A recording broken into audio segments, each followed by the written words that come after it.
Hello friends, Johnny Brento back with you once again for another episode of The Horror. Today I'm going to be talking about this film, The Calling.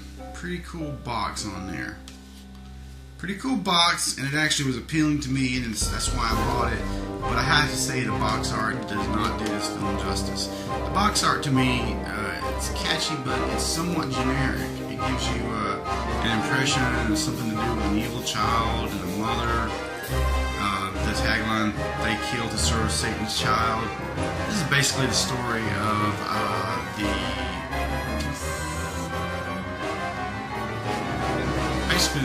of the Antichrist coming into the world, and wow, I have to say, it really exceeded my expectations. This is one of those films, like, literally hundreds of others that I have in my VH collections. Where, in the 80s somehow I missed the film, and I'm thinking to myself, well, that's worth $1 to throw in the old library and see if I ever get around to watching it. And if I do, maybe I'll discover something cool. This is just the kind of film that makes me collect, VHS, because it actually delivered on many, many levels. Particularly good casting and performances all around. All of the leads really, really did a great job. And, the setup was quite different from The Omen. I kind of thought maybe it might sort of fall into the template of The Omen quite a bit, but it really did not. It's one of those films that started off with something from the end of the film, and then you get to see how the main character got to that point.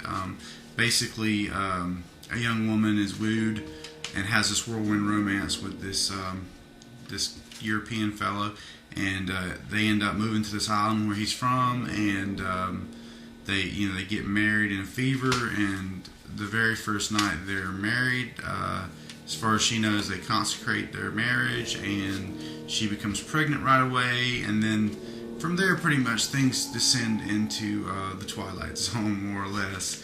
The kid has ridiculous abilities. He's able to speak backwards, any phrase or whatever, and kind of becomes something of a little TV personality. And then there's all these secrets being kept from her, and all this strangeness from the people around her. Almost like The Wicker Man, for example, would be a good instance of another film where it has a similar vibe during the setup, and I thought that was a great film. It's like, what's going on here? These people crazy. It's too bad to get the hell out, But it kind of had the same vibe, and you're asking yourself, why doesn't she leave? Oh, well, it's her kid, But so basically, she goes on to have this kid, and ultimately he's taken away from her, and she discovers some very nasty things about the people from the island. And unlike other Antichrist films, this has a pretty cool twist where it sort of mimics the story of the Bible, basically, and in a lot of ways, where Jesus came to earth and was crucified and was resurrected. They do the same sort of thing here, only in reverse for the Antichrist. And that, for a person with a Christian sensibility, was especially disturbing and creepy. I can take it for what it is. It's a fiction, and it, is meant to disturb you. So on that level, it definitely worked. Just some standout acting, and really, really excellent casting.